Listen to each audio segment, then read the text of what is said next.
పెద్దాపురం డివిజన్లో భూ సమస్యలను పరిష్కరించేందుకు రెవెన్యూ సదస్సులను నిర్వహిస్తున్నట్లు పెద్దాపురం ఆర్డీఓ రమణి తెలిపారు. పెద్దాపురం రెవెన్యూ డివిజనల్ కార్యాలయంలో జూన్ 20న రెవెన్యూ శాఖ దినోత్సవాన్ని ఘనంగా నిర్వహించారు.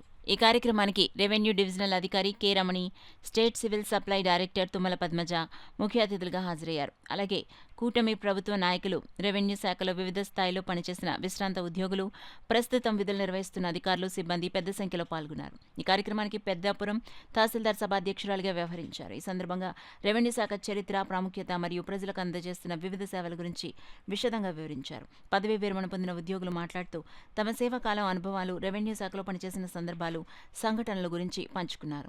కూటమి ప్రభుత్వ నాయకులు రెవెన్యూ శాఖ చేస్తున్న సేవలను ప్రశంసిస్తూ ఇది ప్రజల జీవితాల్లో కీలక పాత్ర పోషిస్తోందని తెలిపారు. ఈ సందర్భంగా రెవెన్యూ డివిజనల్ అధికారి కె శ్రీరమణి మాట్లాడుతూ రెవెన్యూ శాఖ అనేది ప్రజలకు అత్యంత దగ్గరగా ఉండే విభాగం.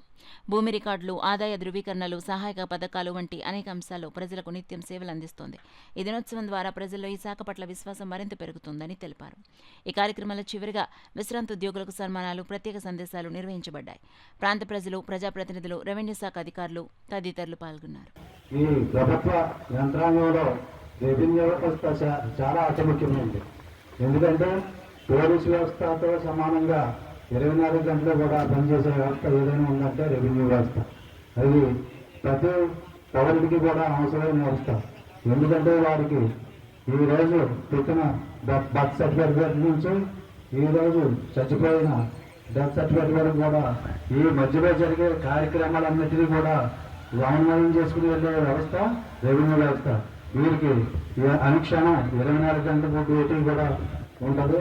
ఈ వ్యవస్థ చాలా కీలకమైనది కాబట్టి ఈ వ్యవస్థను ప్రత్యేకంగా నుంచి ఒక డే ఇవ్వడం మన ప్రభుత్వానికి మంచి గుర్తింపు ఇచ్చిందని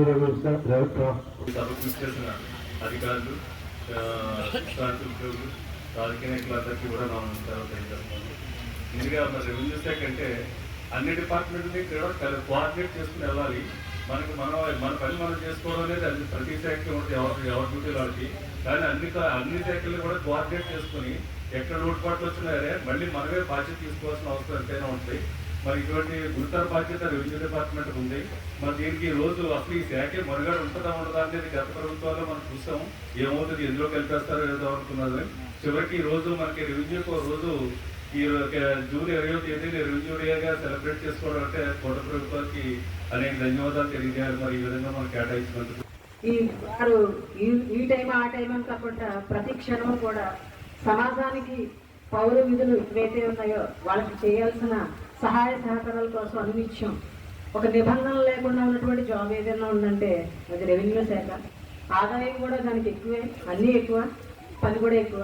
దానిలో వెసులుబాట్లు కానీ లోటుపాట్లు కానీ ఏమన్నా కూడా వాళ్ళ మీద మనం అందరం కూడా ఎక్కువ ప్రతి విషయానికి కూడా మనం అనుసంధానంగా ఎంఆర్ఓ ఆఫీస్ కానీ ఆర్డీఓ దీనికి లింక్ అయి ఉన్నటువంటి ఒక విభాగం. ఆ విభాగంలో ఈరోజు రెవెన్యూ డే సెలబ్రేట్ చేసుకోవడం, అందులో నేను ఫస్ట్ టైం రావడం జరిగింది.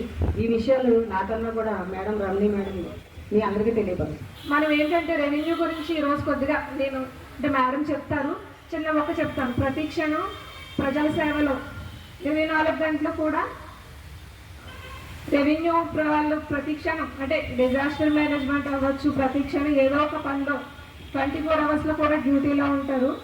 అదేవిధంగా పుట్టిన దగ్గర నుంచి బర్త్ సర్టిఫికేట్స్ ఇవ్వడం కానీ, చనిపోయిన వాళ్ళకి డెత్ సర్టిఫికేట్, వాళ్ళు చదువుకునేటప్పుడు income certificate, caste certificate, EWS, OBC, ఇలా ప్రతి క్షణం కూడా ప్రజలందరితో కూడా ముడిపడి వాళ్ళకి కావాల్సినటువంటి ధ్రువపత్రాలు జారీ చేయడంలో కానీ, అలాగే ఎన్నికలు వంటి పనిని చాలా సమర్థవంతంగా రాత్రులు పగలు చేయడంలో కానీ, ప్రకృతి వైపరీత్యాలు వచ్చినప్పుడు కూడా రాత్రి పగలు తేడా లేకుండా మన రెవెన్యూ డిపార్ట్మెంట్ కష్టపడుతూ ఉంటుంది.